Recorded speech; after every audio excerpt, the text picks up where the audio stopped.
सतो मा सद्गमय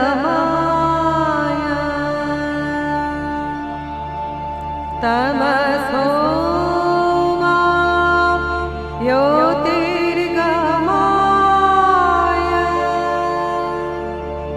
मृत्योर्मा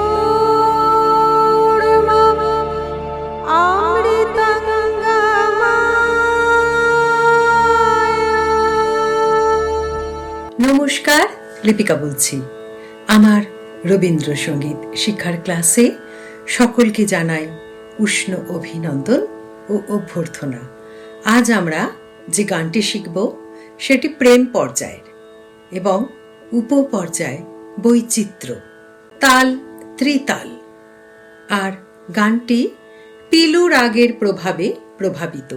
আগের ক্লাসেই আমরা আরেকটি গান শিখেছি যে গানটির উপর পিলু রাগের প্রভাব ছিল। আমরা পিলু রাগের সঙ্গে গানটির তুলনামূলক আলোচনাও করেছিলাম সুর গেয়ে। আজও ঠিক তাই, আমি আবার একটি পিলু রাগের ওপরেই রবীন্দ্রসঙ্গীত নির্বাচন করলাম আজকের ক্লাসের জন্য, যাতে পরপর দুটি ক্লাসে একই রাগের আশ্রয়ে লালিত দুটি রবীন্দ্রসঙ্গীত আমরা ডিফারেন্সিয়েট করতে পারি। একই রাগের দুটি রূপ দুটি গানে। গানটির রচনাকাল 1884। 1861-তে কবির জন্ম। মাত্র 23 বছর বয়সে তিনি এই গানটি রচনা করলেন। গানটির রচনাকাল 1884। গানটি সংগৃহীত রয়েছে রাজা ও রানী কাব্যগ্রন্থে।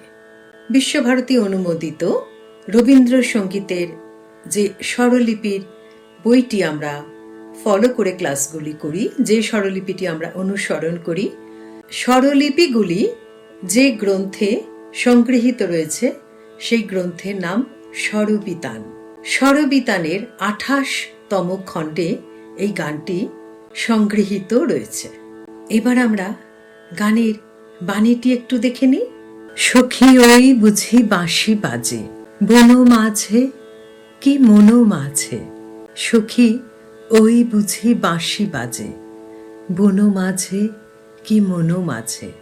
বসন্ত বাই বহিছে কোথায়, কোথায় ফুটেছে ফুল। বলগো সজনী এই সুখ রজনী কোনখানে উদিয়াছে। বন মাঝে কি মনো মাঝে। যাব কি যাব না মিছে এ ভাবনা। সখী মিছে মরি লোক লাজে। কে জানে কোথা সে বিরহ হুতাশে ফিরে অভিসারু সাজে। বন মাঝে কি মনো মাঝে। সখী ওই বুঝি বাঁশি বাজে, বন মাঝে কি মনো মাঝে। বসন্ত বাই বহিছে কোথায়, কোথায় ফুটেছে ফুল। বলগো সজনী এ সুখ রজনী কোনখানে উদিয়াছে। বন মাঝে কি মনো মাঝে। যাব কি যাব না মিছে এ ভাবনা। সখী মিছে মরি লোক লাজে। কে জানে কোথা সে বিরহ হুতাশে ফিরে অভিসার সাজে। বন মাঝে কি মনো মাঝে। সখী ওই বুঝি বাঁশি বাজে। স্থায়ীতে আসি প্রথমে। স্বরলিপির প্রথম লাইনে আমরা দেখছি সখী ওই বুঝি বাঁশি বাজে। এটা 3 রকমের সুরে 3 বার বলা। প্রথমটা সখী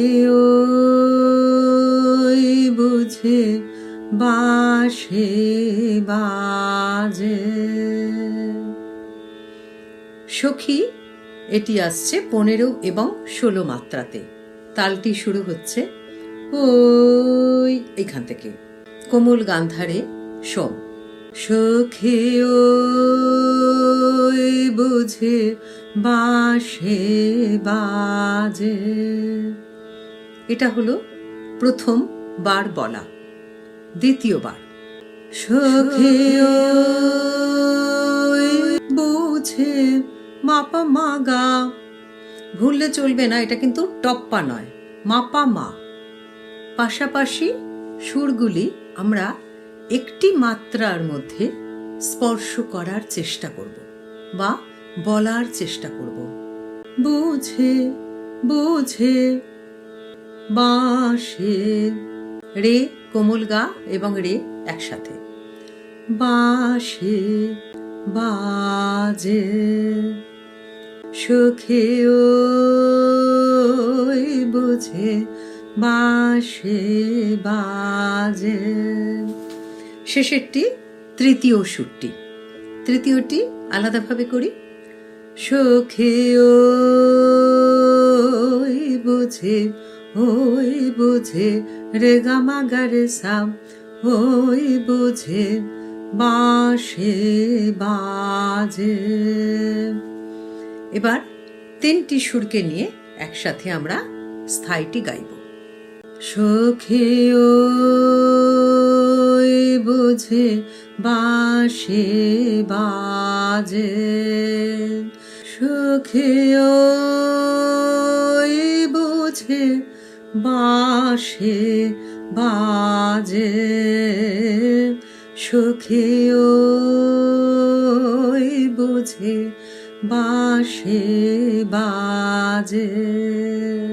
বন মাঝে কে মন মাঝে, বন মাঝে কে মন মাঝে, সুখে ওই বুঝে বাঁশে বাজে।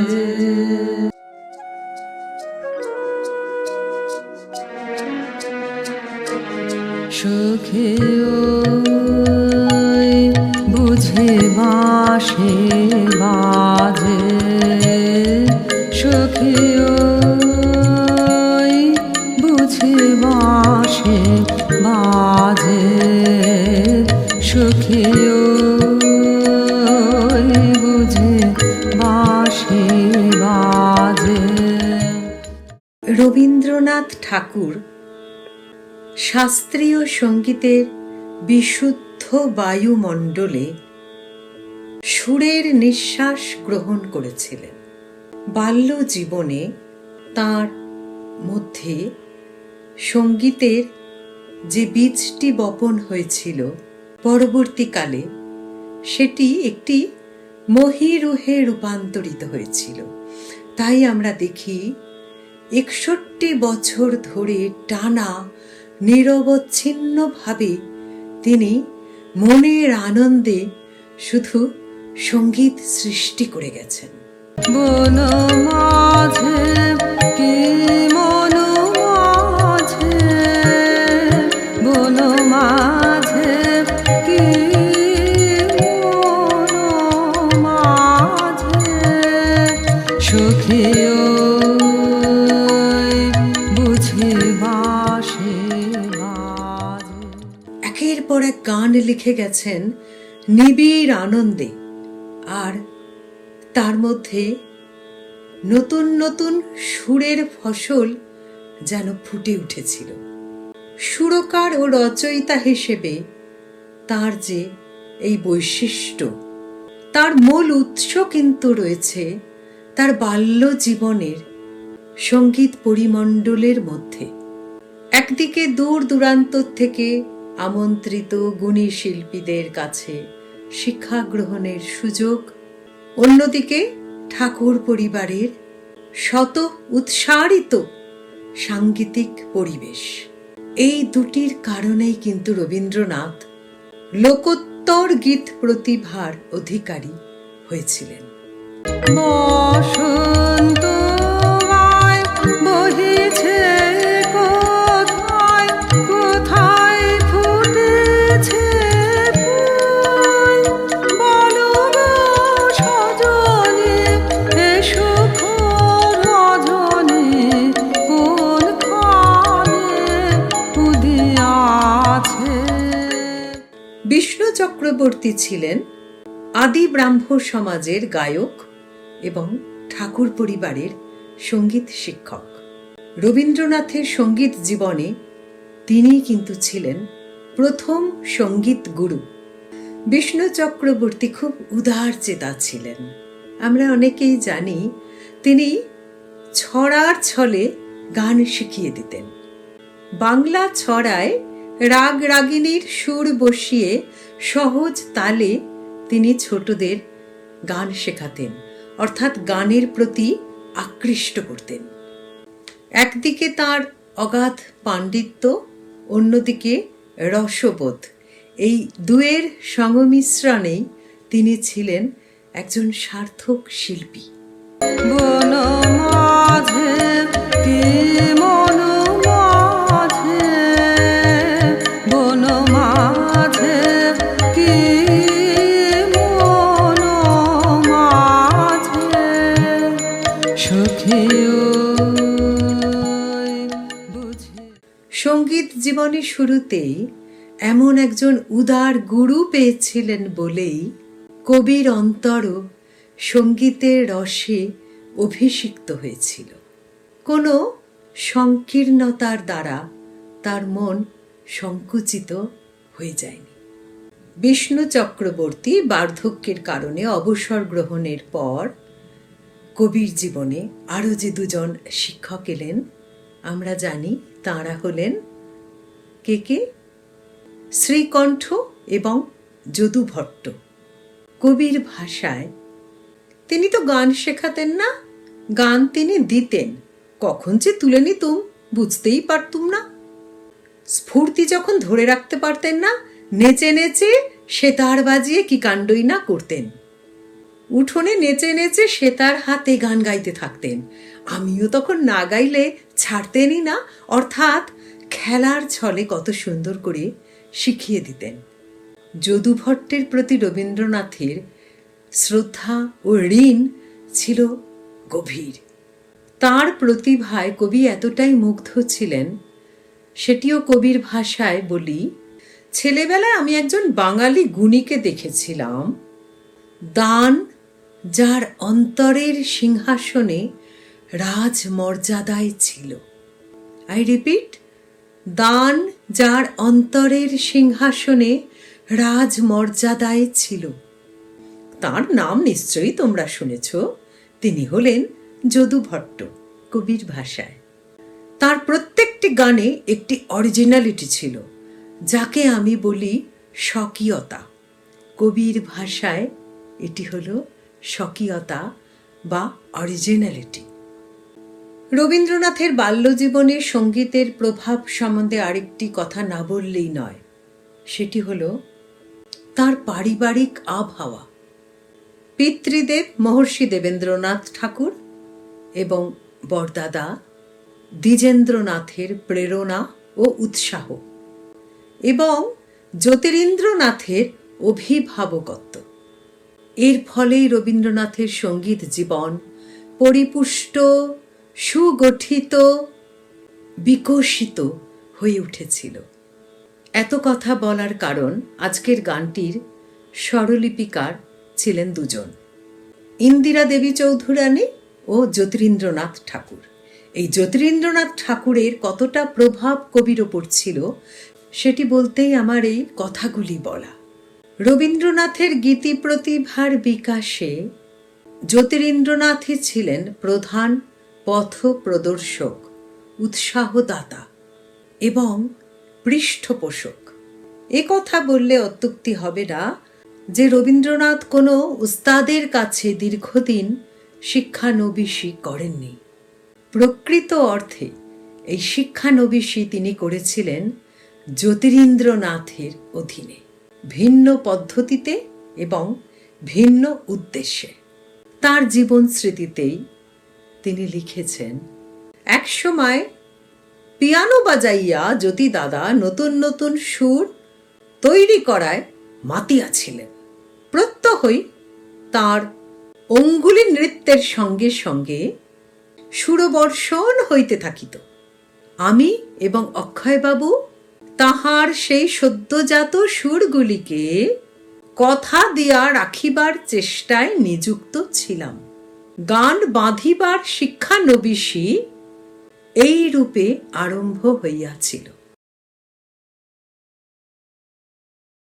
যাব কি যাব না মিছে ভাবনা মিছে মোরে লোক লাজে সখী মিছে মোরে লোক লাজে কে জানে কোথা সে বিরহ হুতাশে ফিরে অভিসার সাজে বন মাঝে কি মন মাঝে বন মাঝে কি মন মাঝে সখী ওই বুঝে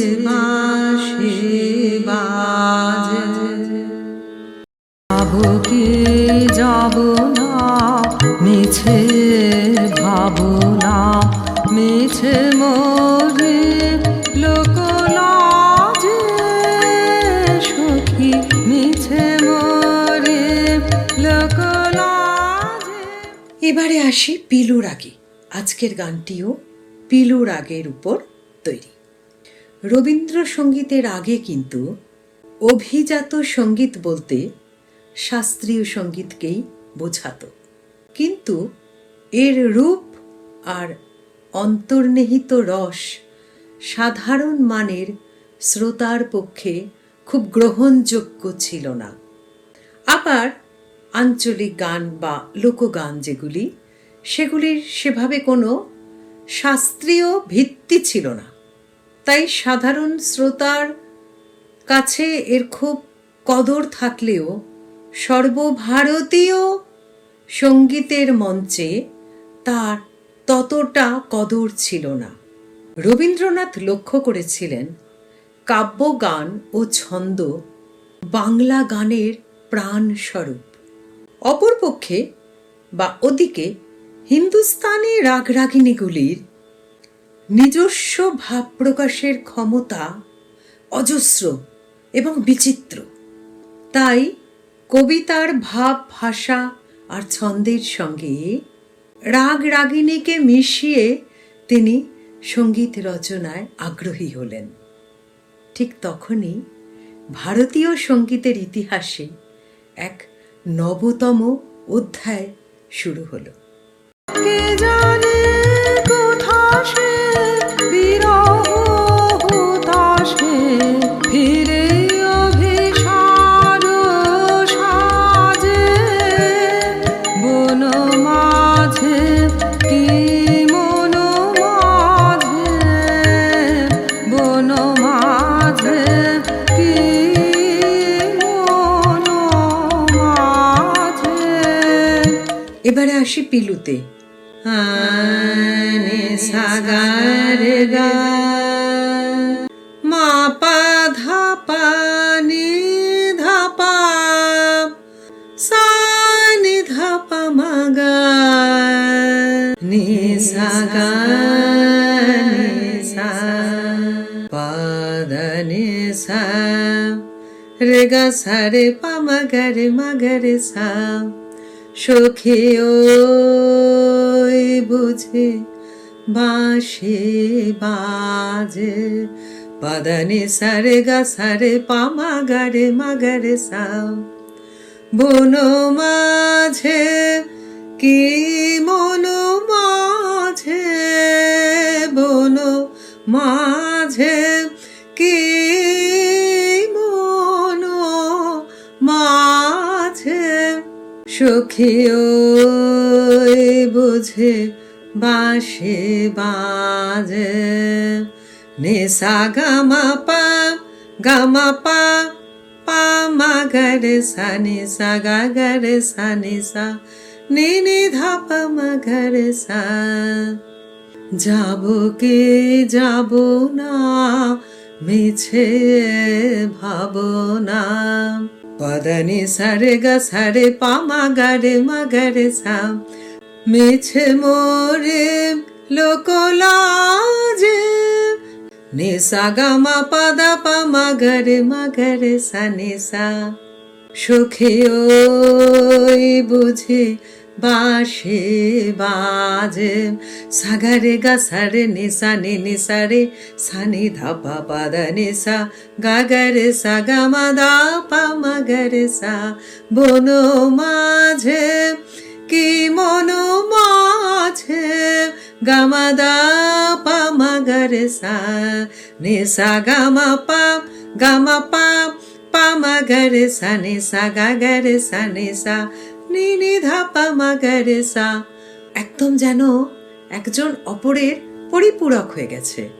গানের বাণী আর পিলুর সুর, বোঝা যাচ্ছে এই এই প্রশমনটা কি অদ্ভুতভাবে নিখুঁত অনুপাতে যেন এদেরকে এক অদ্ভুত রসায়নে সম্পৃক্ত করা হয়েছে।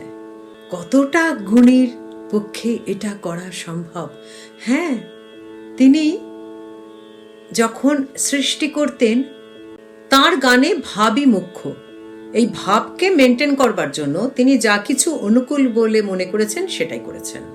আর যেখানে বাধা পেয়েছেন সেই বাধাকে অপসারণ করার জন্য সঙ্গীত শাস্ত্রের অনুশাসনকেও লঙ্ঘন করতেও দ্বিধা করেননি। তাই তো আমরা দেখি তাঁর গানে রাগ রাগিনী, লোকসঙ্গীত, পাশ্চাত্য সুর, সকল সুরের সার্থক রসোত্তীর্ণ স্বকীয়তায় সমুজ্জ্বল এক অনন্য সমন্বয় ঘটেছে। ধ্রুপদ, ধামার, খেয়াল, টপ্পা সবকিছুর সুর তিনি গ্রহণ করেছেন, নিয়েছেন, কিন্তু এদের গায়ন পদ্ধতিকে বর্জন করে নিজস্ব পদ্ধতিতে এদের প্রকাশ সাধন করেছেন। প্রাচীন সঙ্গীতের অন্ধ অনুকরণের মধ্যে কিন্তু কবি কখনো নিজেকে সীমাবদ্ধ রাখেননি।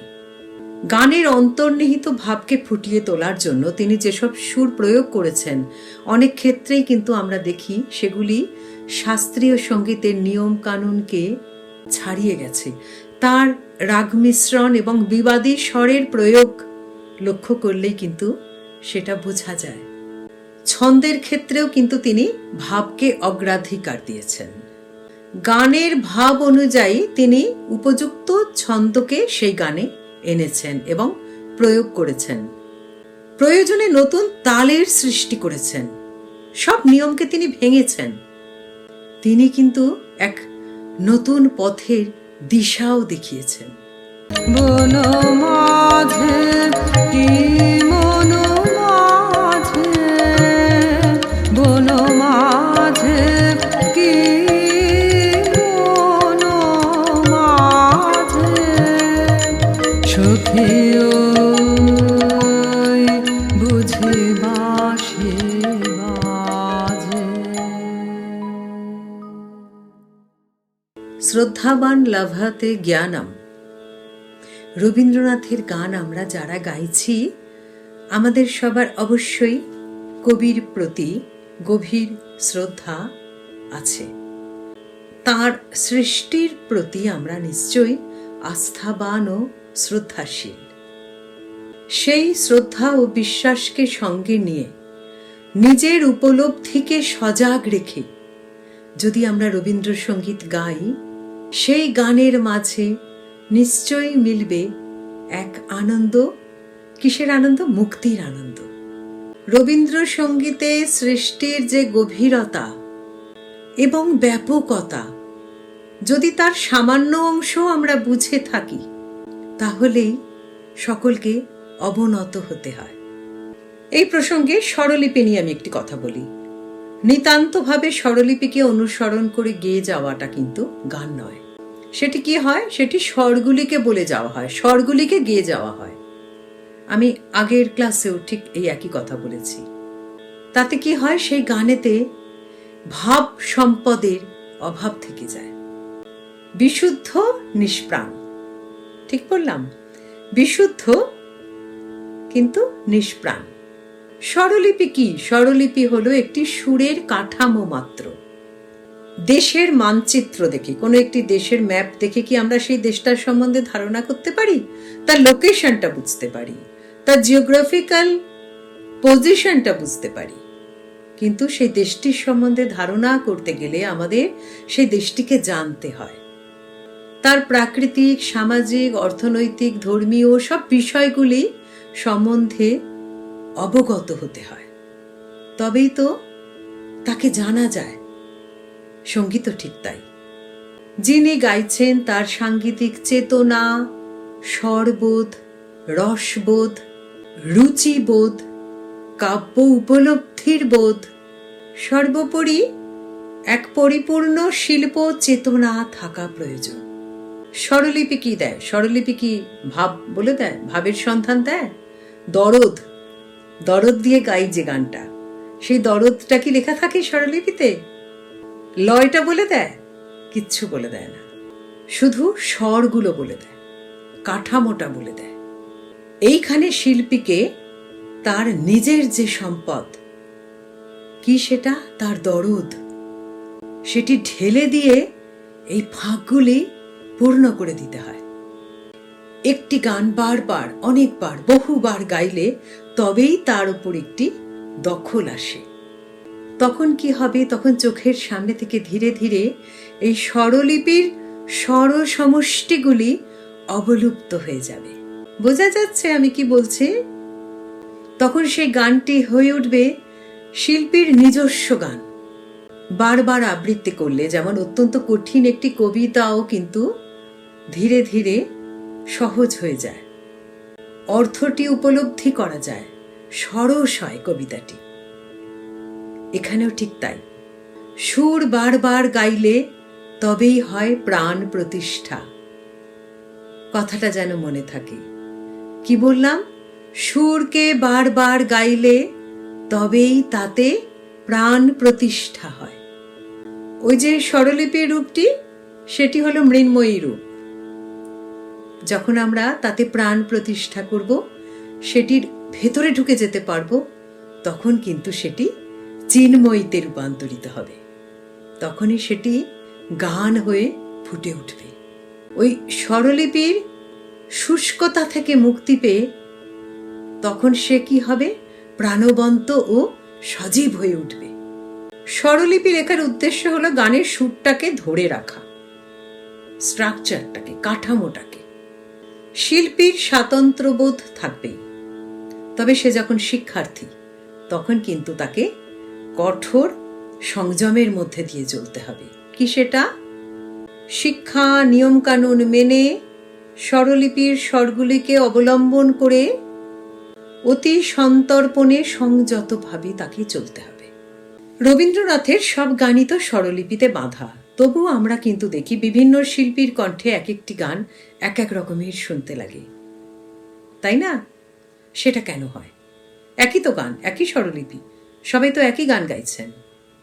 শিল্পীদের মধ্যে কে কতটা পরিণত, কে গানটিকে কিভাবে বুঝেছেন এবং কিভাবে প্রকাশ করছেন, এবং তার সেই প্রকাশের ভঙ্গিমাটা আমার মানসিকতার সঙ্গে কতটা ম্যাচ করছে, এই সব বিষয়গুলি কিন্তু এখানে ফ্যাক্টর হিসেবে কাজ করে। গভীর সাংস্কৃতিক চেতনা থাকা দরকার, সেটিকে কিন্তু আমি নারিশ করব আমার মনের ভেতরে। রবীন্দ্রনাথের গান দাঁড়িয়ে থাকে তার বাণীর উপর ভর করে, তাই আমরা বলি বাণী প্রধান গান। এই বাণীর অন্তর্নিহিত ভাবটি প্রকাশ করবার জন্যই এসেছে সুর, তাই তো? এই কাব্যরসটুকু যে হৃদয়ে উপলব্ধি করলো, সেই সফল হয়ে যাবে। তার গান আমরা খুব খুশি হয়ে শুনবো, কেননা ওই গানের বাণীর সঙ্গে তার গায়কী, তার প্রকাশের ভঙ্গিমা আমাদের তখন খুব আকর্ষণ করে তার প্রতি। তাই শুধু একটি গান শেখা নয়, গানটিকে নিয়ে একটু বিশ্লেষণ করতে হবে, একটু রিসার্চ করতে হবে, গানটির গভীরে যেতে হবে। এই মজাটা আমাকে নিতে হবে। এই আনন্দটা যদি আমি খুঁজে না পাই, এই আনন্দটা যদি আমি একটুখানি এক্সপ্লোর না করি, তাহলে আমি খুঁজে পাবো কি করে? আমাকে তো কোথাও একটু গবেষণা করতেই হবে, তাই না, গানটি নিয়ে। তাই প্রথমে স্বরলিপি মেনে গানটি তুলে ফেললাম। যখন আমার গানটি সম্পূর্ণ আয়ত্তে এসে গেল, তখন কিন্তু আমি স্বরলিপি সরিয়ে দেব। এবার আমি গানটি আমার ভেতর থেকে গাইবো। আর বারবার অনুশীলন করার জন্য অটোমেটিক্যালি গানটি আমার মুখস্থ হয়ে যাবে। তখন আমি ওই লাইন ভুলে গিয়ে দেখি দেখি দেখি করতে লাগবে না আমার।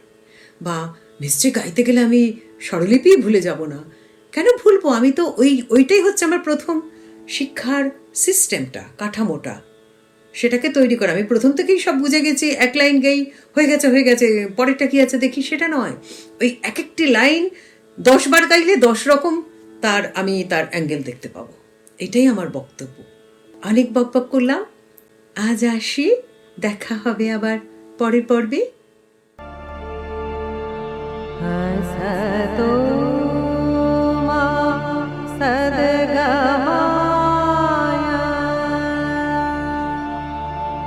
तमसो मा ज्योतिर्गमाय